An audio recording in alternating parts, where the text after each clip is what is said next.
नमस्कार दोस्तों, मैं राम भरोसे यादव आप सभी का अपना चैनल मिशन एग्जाम क्वालिफाई में आपको स्वागत है। और आज पुनः 10 ऐसे महत्वपूर्ण मिक्स क्वेश्चन लेकर के आए हैं जो कि आपके एग्जाम के लिए बहुत ज़्यादा इंपॉर्टेंट है। आपको पता है कि अब 2 से 3 महीने के बाद ग्रुप डी का एग्ज़ाम होना है और इसमें आपको बेहतर से बेहतर मैथ को करके जाना है। आप ऐसे मैथ को करके जाइए कि आपसे 25 में 25 मैथ बन सके और मुझे पूर्ण आशा है कि आप अच्छे से प्रिपेयर कर रहे होंगे और आपका मैथ भी बेहतर हो रहा होगा। तो चलिए दोस्तों, आज की क्लास में 10 ऐसे क्वेश्चंस को करेंगे जो आपके एग्ज़ाम के लिए, आगामी एग्ज़ाम के लिए बहुत ज़्यादा इंपॉर्टेंट है। इसमें 10 मिक्स क्वेश्चंस लिए हैं पूरे का पूरे। तो आज का जो क्वेश्चंस होगा मेरे दोस्तों, क्वेश्चन नंबर 1 है। देखिए क्वेश्चंस को थोड़ा गौर से देखिएगा। क्वेश्चन है, यदि 10 पुरुष 8 दिन में एक नहर की खुदाई कर सकता है तो 15 पुरुष इस कार्य को पूरा करने के लिए कितने समय लेंगे। देखिए क्वेश्चन है, 10 पुरुष 8 दिन में एक नहर का खुदाई कर सकता है, मतलब 10 पुरुष 8 दिन में कर सकता है। तो सोचिए एक पुरुष कितना दिन में कर सकता है। तो क्वेश्चन है मेरे दोस्तों, 10 पुरुष अगर 8 दिन में एक नहर की खुदाई कर सकता है तो इसका मतलब क्या है कि एक पुरुष कितने दिन में कर सकता है। तो 10 को 8 से गुना करेंगे, यानी कि 80 दिन में एक पुरुष उस नहर की खुदाई कर सकता है। पूछ क्या रहा है इसमें, 15 पुरुष इस कार्य को कितने दिन में कर पाएंगे। यानी कि 10 पुरुष 8 दिन में कर सकते हैं, तो बोल रहा है 15 पुरुष कितने दिन में कर पाएंगे। तो मैंने निकाल लिया कि एक पुरुष कितने दिन में करेंगे, तो 10 गुने 8, एक पुरुष इतने दिन में काम कर सकते हैं। तो 15 पुरुष कितने दिन में कर पाएंगे, तो 15 से इसको भाग देंगे। इसको काटिए मेरे दोस्तों, 5 दूना 10 और 5 तिया 15। 8 को 2 से गुना करेंगे तो 8 दूना 16 और 16 को 3 से भागा देंगे तो आपको आ जाएगा 5 तिया 3 पंचे 15, 3 तिया 9, 3 तिया 9, यानी कि 5.33, यानी कि 5.33 है कोई ऑप्शन में। ऑप्शन नंबर डी है जो कि आपका उत्तर होगा। मुझे आशा है कि आपको ज़रूर समझ में आया होगा। क्वेश्चन ये था कि 10 पुरुष किसी नहर की खुदाई 8 दिन में कर सकता है, तो मैंने एक पुरुष का निकाला। तो मुझे पता है कि 10 को 8 से गुना करेंगे, यानी कि एक पुरुष 80 दिन में खुदाई कर सकता है। पूछ रहा है कि 15 पुरुष कितने दिन में कर सकता है, तो जितने पुरुष कितने दिन में कर पाएंगे उससे डिवाइड करेंगे तो आ जाएगा कि कितने दिनों में 15 पुरुष इस कार्य को कर पाएंगे। चलिए अगला क्वेश्चन करते हैं। आज की बहुत ज़्यादा इंपॉर्टेंट क्वेश्चन है। प्रत्येक क्वेश्चन मिक्स है और चेंज क्वेश्चन है प्रत्येक क्वेश्चन। दूसरा क्वेश्चन है, यदि नंबर 3, 6, 7, x, 11, 15, 19, 20, 25 और 28 को आरोही क्रम में हैं तो उनका माध्य इतना है, तो x का मान ज्ञात कीजिए। देखिए मेरे दोस्तों क्या है कि कुछ संख्या है जो कि आरोही क्रम में है। संख्या जैसे ये है, 3 है, 6 है, 7 है, कॉमा ले लेते हैं, 3 है, 6 है, 7 है, x है, 11 है, 15 है, 19 है, 20 है, 25 है और 28 है। मतलब कुछ संख्या ये जो है आरोही क्रम में है। ठीक है, कुछ संख्या आरोही क्रम में है और इसका माध्य 15 है। माध्य का मतलब क्या हुआ मेरे दोस्तों, सभी संख्याओं का योग बट्टा में कुल संख्या, मतलब सभी संख्याओं का योग बट्टा कुल संख्या। इस सभी संख्याओं का माध्य कितना है, तो 15 माध्य है। तो मतलब सभी संख्या का योग, तो सभी संख्या का योग बट्टा में कुल संख्या, सभी संख्या का योग बट्टा में कुल संख्या। तो कुल संख्या कितना है देखिए, 1 2 3 4 5 6 7 8 9 10, सॉरी 2 2 4 2 6 2 8 2 10, बट्टा में कुल संख्या कितनी है, 10 है, जबकि है माध्य कितना, 15 है। मुझे आशा है कि इतना बात आपको समझ में आया होगा। क्वेश्चन ये है कि कुछ संख्या है जिसका माध्य इतना है और वह संख्या आरोही क्रम में है। तो मुझे पता है कि माध्य निकालने का जो फॉर्मूला ये है कि सभी संख्याओं का योग बट्टा में कुल संख्या। तो सभी संख्या, ये संख्या था जिसका योग बट्टा में कुल संख्या 10 है, तो यहाँ से माध्य आ जाएगा, जबकि माध्य मुझे 15 दिया हुआ है। इसको आप सॉल्व आप कीजिए तो 6 में 3 जोड़ेंगे तो 6 3 9, 9 में 7 जोड़िएगा तो 9 7 16, 16 में आप 11 जोड़िएगा तो 16 और 11, 16 1 17, 10 27, 27 में 15 जोड़िएगा तो 27 5 32, 10 42, 42 में 19 जोड़िएगा तो 42 20 हो जाता आपको, 42 और 20 62 और एक कम जाएगा तो 62 61, 61 में आप 20 जोड़िएगा तो 61 20 81, 81 में 25 जोड़िएगा तो 81 5 86 और 86 20 106, 106 में 28 जोड़िएगा तो 106 8 14, 14 और 20 34, 134 मतलब x प्लस 134 और बट्टा में x और बराबर में कितना हुआ 15। मतलब इस सभी संख्याओं को मैंने जोड़ा तो x है तो x अपने जगह पर रहेगा, इसलिए अपने जगह पर रहेगा चूँकि यहाँ पर ये चर पद है और अचर सभी अचर पद को मैंने जोड़ा तो 134 आया। मतलब ऊपर वाले को जोड़े तो x प्लस 134 अब बट्टा में कुल संख्या यहाँ पर 10 है तो 10 होगा। अब क्रॉस गुना कीजिए तो x प्लस 134 और बराबर 15 को 10 से गुना करेंगे तो 150।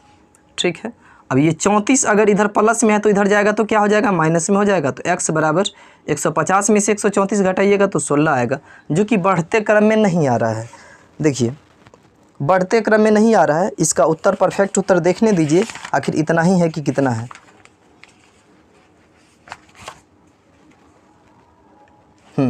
परफेक्ट उत्तर भी 16 ही है। मुझे आशा है कि आपको समझ में आ गया होगा। क्वेश्चन ऐसा था कि कुछ संख्या ऐसा है जिसको आरोही क्रम में अरेंज करना है। ठीक है, तो मैंने डायरेक्ट उस संख्या को लिख लिया और बट्टा में कुल संख्या, तो कुल संख्या 10 है और बराबर में उसका माध्य 15 है। तो मतलब सभी संख्या का योग बट्टा कुल संख्या बराबर माध्य इतना है। तो यहाँ से x का मान आ गया और यहाँ से इसको अरेंज कीजिएगा आरोही क्रम में तो ये संख्या अरेंज हो जाएगा। चलिए ये भी आपको समझ में आ गया होगा। चलिए आज की अगला क्वेश्चन को करते हैं। क्वेश्चन नंबर 3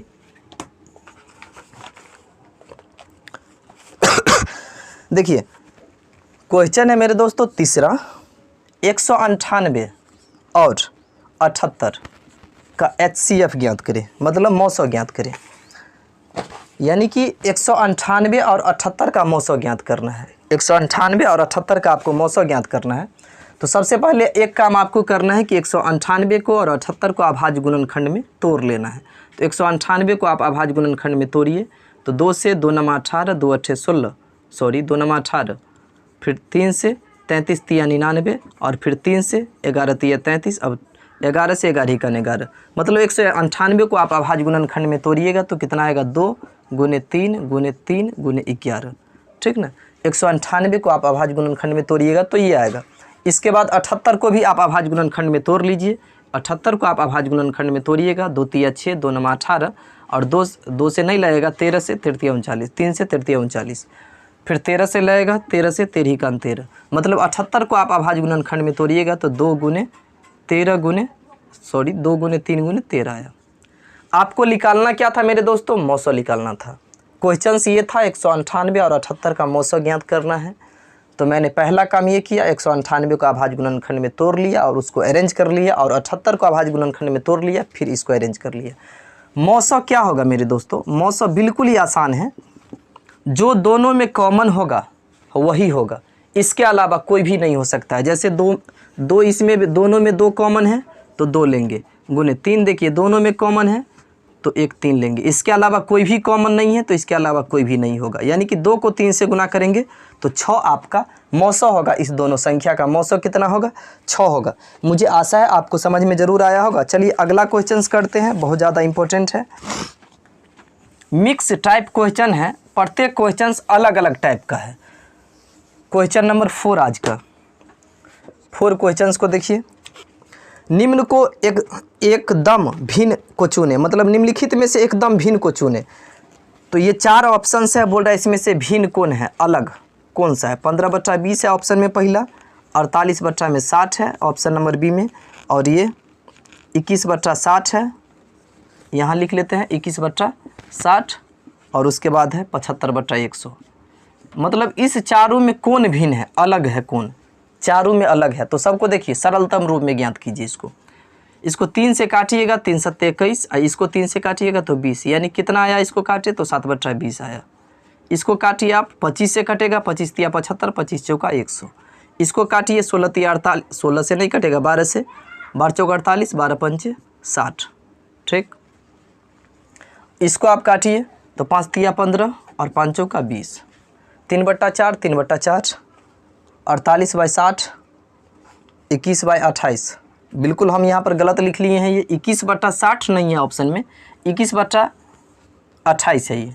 21 बट्टा आप 28 को काटिए तो 7 तिया 21, 7 चौका 28। बोल रहा है इस चारों में भिन्न कौन है, तो देखिए इसको सरलतम रूप में निकाले तो 3/4 3/4 3/4 आया, जबकि इसको अगर हम सरलतम रूप में निकाले तो इसका निकला 4/5। अतः यही उत्तर आपका होगा। ऑप्शन नंबर कौन सा है, 48/60। 48/60 ऑप्शन नंबर बी है, तो आपका बी उत्तर होगा।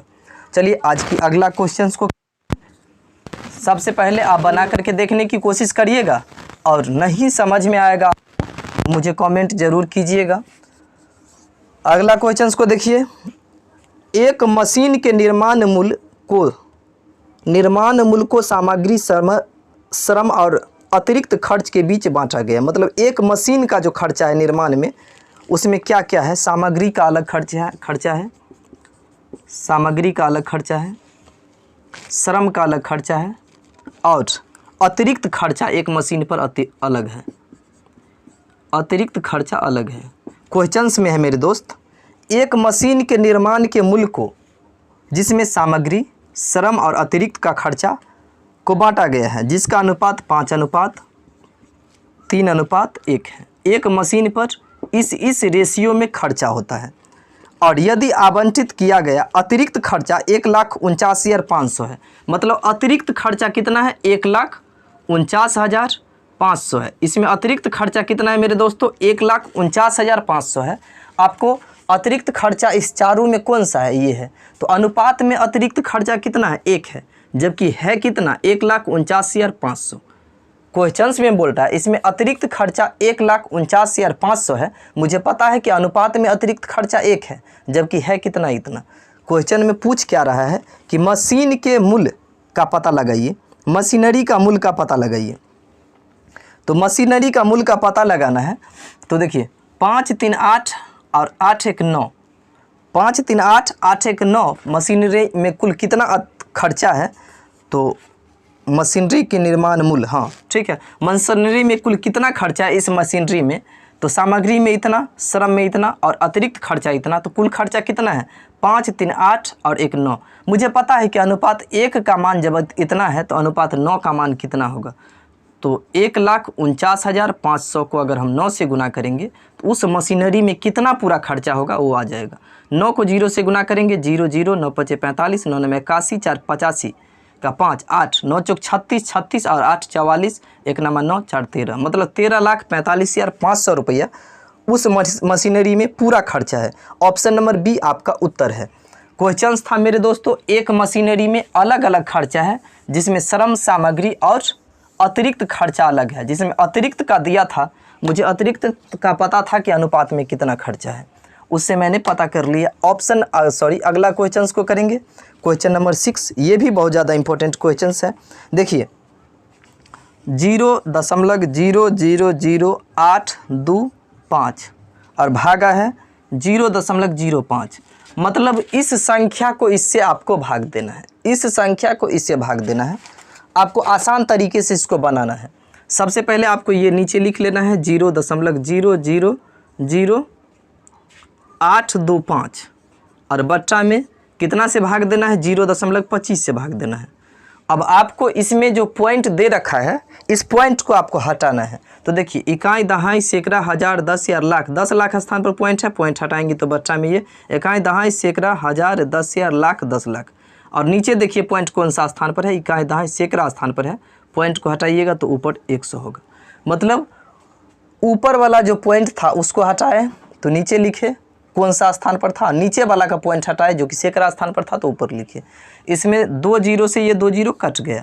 अब देखिए ये 825 है और बट्टा 25 है। 825 को आप 25 से भाग दीजिए तो 25 का 25, 25 दूना 50, कितना बचा, तो 25 दूना 50, 3 2 5 बचा। अब इसको काट, 25 तिया 75 भी हम लगा सकते हैं, 25 तिया 75। अब कितना बचा, 75 7, 75 7 82, 7 5, तो फिर 25 तिया 75। अब देखिए कितना आया, 33 बट्टा में कितना बचल है, इकाई, दहाई, सैकड़ा, हजार, 10 यार। तो लिख लीजिए इकाई, दहाई, सैकड़ा, हजार, 10 यार। अब यहाँ पर 3 को अब 10 यार से भाग देना है तो 3 के जगह आप 3 लिख लीजिए और 10,000 स्थान पर पॉइंट डाल दीजिए। तो इकाई, दहाई, सैकड़ा, हजार और 10 यार स्थान पर पॉइंट दे दीजिए, जो कि आपका उत्तर होगा। उत्तर आपका आएगा निकल करके 0.0003 आएगा। जो ऑप्शन में होगा वही आपका उत्तर होगा। ऑप्शन नंबर अच्छा, यहाँ पर मैंने माफ़ कीजिएगा मिस किए हैं। यहाँ पर 0.05 से भाग देना था, जबकि मैंने 0.25 से भाग दिया है, इसलिए यहाँ पर परफेक्ट उत्तर नहीं मिला है। आप 0.05 से आप भाग दीजिए, आपको परफेक्ट एक्यूरेट उत्तर मिलेगा और इसी तरह आपको बनाना है। अदरवाइज़ हम वैसे बना देते हैं, इसको भी हम 0.25 से भाग दे दिए। यहाँ पर लिख लीजिए 0.0000825 और बट्टा में ये 0.05। इकाई दहाई सैकड़ा स्थान पर है तो हटाइएगा तो इकाई दहाई सैकड़ा, और इकाई दहाई सैकड़ा हज़ार, 10,000, लाख, 10 लाख स्थान पर है, पॉइंट हटाइएगा तो इकाई दहाई सैकड़ा हज़ार, 10,000, लाख। इकाई दहाई सैकड़ा हज़ार, 10,000, लाख, 10 लाख स्थान पर है, इकाई दहाई सैकड़ा हज़ार, 10,000, लाख, 10 लाख। ये 0 से 0 कट गया। अब ये 825 को 5 से काटिए तो 5 एकन 5 और बचा आपको 3 2 5 36, 5 25 आपको आएगा 165। अब बट्टा में इकाई दहाई सैकड़ा हज़ार, 10,000 तो 10,000। अब 165 है मेरे दोस्तों, तो 165 की जगह 165 लिख लीजिए और 10,000 स्थान पर पॉइंट डाल दीजिए। इकाई दहाई सैकड़ा हज़ार, 10,000 स्थान पर पॉइंट दीजिएगा तो आपको 0.165 आएगा, जो कि ऑप्शन नंबर ए में है। ए आपका उत्तर होगा। आज की अगला क्वेश्चन नंबर 7 बहुत ज़्यादा इंपॉर्टेंट है। वीडियो को आप अगर लाइक नहीं किए हैं तो लाइक ज़रूर कीजिएगा, दोस्तों में शेयर ज़रूर किए हैं कर दीजिए, और सब्सक्राइब अगर नहीं किए हैं तो सब्सक्राइब भी कर लीजिएगा। देखिए, कोसेक थीटा और गुने टेन थीटा, कोसेक थीटा गुने टेन थीटा भागा कोस थीटा, बोल रहा इसका वैल्यू क्या होगा, मतलब इसका मान क्या होगा। तो देखिए, आपको पता है कि कोसेक थीटा बराबर क्या होता है, साइन थीटा का उल्टा कोसेक थीटा है, तो 1/, इसको लिख सकते हैं हम साइन थीटा, और इंटू टेन थीटा को आप क्या लिख सकते हैं, साइन थीटा, और बट्टा में ये कोस थीटा। ये भागा में तो ये है, तो इसको आप लिख सकते हैं 1/, कोस थीटा। इसको आप लिख सकते हैं 1/, कोस थीटा, नहीं तो आपको सस्पिशन है तो इस सभी के बट्टा में लिख दीजिए कोस थीटा। ठीक। अब देखिए, इस साइन से ये साइन कट गया तो क्या बचा, 1/, कोस थीटा बचा, और बट्टा में ये कोस थीटा। इसके भी बट्टा में कुछ नहीं है तो 1 मान लीजिए, और बाहर अंदर गुना कर लीजिए। ये बाहर को बाहर से गुना कीजिएगा, 1 को 1 से तो 1 होगा, बट्टा में कोस को कोस से गुना कीजिएगा तो कोस स्क्वायर थीटा होगा, जो कि आपका उत्तर होगा 1/, कोस स्क्वायर थीटा, जो कि ऑप्शन नंबर सी में है, और ऑप्शन नंबर सी आपका उत्तर होगा। मुझे आशा है कि ये भी आपको समझ में आया होगा। बहुत ज़्यादा आसान क्वेश्चंस है। इस तरह के क्वेश्चंस अगर आप अपने एग्जाम में छोड़ते हैं तो बहुत बड़ी दिक्कत की सामना आपको करना पड़ सकता है। क्वेश्चन नंबर 8 देखिए, ये भी बहुत ज़्यादा इंपॉर्टेंट क्वेश्चन है। सरल रूप में लिखिए, √50 और प्लस √28 और माइनस √8, मतलब इसको सरलतम रूप में लिखना है। देखिए, 50 का आप वर्गमूल कीजिएगा तो कितना आएगा, 5 25, मतलब 5√2 आएगा। अगर 50 का अगर आप वर्गमूल कीजिएगा तो कितना आएगा, 5√2 आएगा, प्लस 28 का अगर आप वर्गमूल कीजिएगा तो 3 3 9 नहीं होता, 2 दूना 4, 4 7 28, 2 लाना है इसको तो 2 से 14, 28 को कीजिए आप वर्गमूल, 28 है ना, 18 है, सॉरी 18, तो इसका कीजिएगा वर्गमूल तो 3√2 आएगा। और ये 8 है, 8 का अगर कीजिएगा तो 2√2 आएगा। क्वेश्चन है मेरे दोस्तों, √50 प्लस √18 माइनस √8 का वर्गमूल करके इसको सॉल्व करना है। तो देखिए, 50 का वर्गमूल किए तो 5√2, 18 का वर्गमूल किए तो 3√2 और 8 का किए तो 2√2। देखिए, 5 25, 2 50, 3 3 9, 2 18 और 2 दूना 4, 2 8।